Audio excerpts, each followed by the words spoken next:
మీడియాతో మాట్లాడుతున్న మాజీ ఎమ్మెల్యే మరియు బీజేపీ రాష్ట్ర ఉపాధ్యక్షులు శ్రీ ఎన్వీఎస్ఎస్ ప్రభాకర్.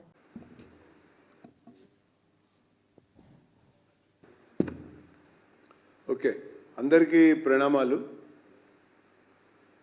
ఒక ముఖ్యమైనటువంటి అంశాన్ని ప్రస్తావించదలుచుకున్నాను. ఇటీవల కాలంలో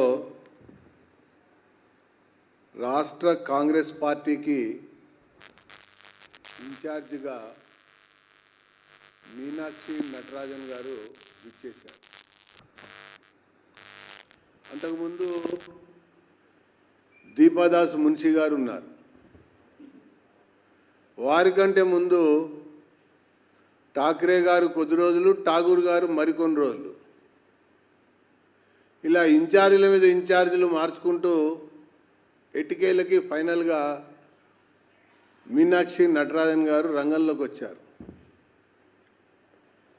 ఆమె రావడంతోనే చాలా సింపుల్ అని,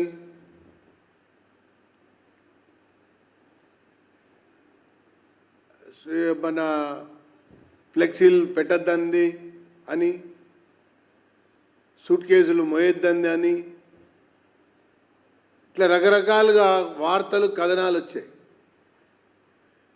అసలు ఎవరి సూట్ కేసు వాళ్ళు మోస్తే వార్త ఏంది? అసలు ట్రైన్లో వస్తే ఏంది, ప్లేన్లో వస్తే ఏంది, వార్త ఏంది అసలు?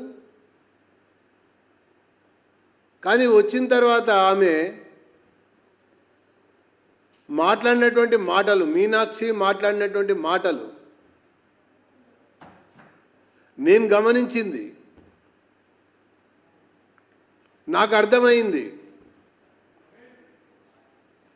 ఎగ్జిబిషన్ గ్రౌండ్స్లో ఒక పెద్ద జాతీయ సమావేశంలో పాల్గొని ప్రసంగిస్తూ మీనాక్షి మాటలు రాష్ట్ర ప్రభుత్వాన్ని తప్పుపట్టేవిగా ఉన్నాయి. మేధా పాట్కర్తో కలిసి పాల్గొన్నటువంటి కార్యక్రమంలో ఆమె మాట్లాడుతూ మూసీ బాధితులని మేధా పాట్కర్ లాంటి వ్యక్తిని కలవనీయకుండా ప్రభుత్వం చేయటం మంచి పని కాదు అని పేర్కొంది. అంటే ప్రభుత్వాన్ని తప్పుపట్టింది. ఆ తర్వాత అదే ప్రసంగంలో ప్రసంగిస్తూ ప్రభుత్వాలు పీపుల్స్ ఏజెండాగా ముందుకు పోవాలని పేర్కొంది. అంటే ఈ రాష్ట్రంలో నడుస్తున్నటువంటి ప్రభుత్వం పీపుల్స్ ఏజెండాతో పోవటం లేదని చెప్పని ఆమెనే స్పష్టంగా మాట్లాడినట్టుంది. తర్వాత ఇంకొక మాట కూడా మాట్లాడింది.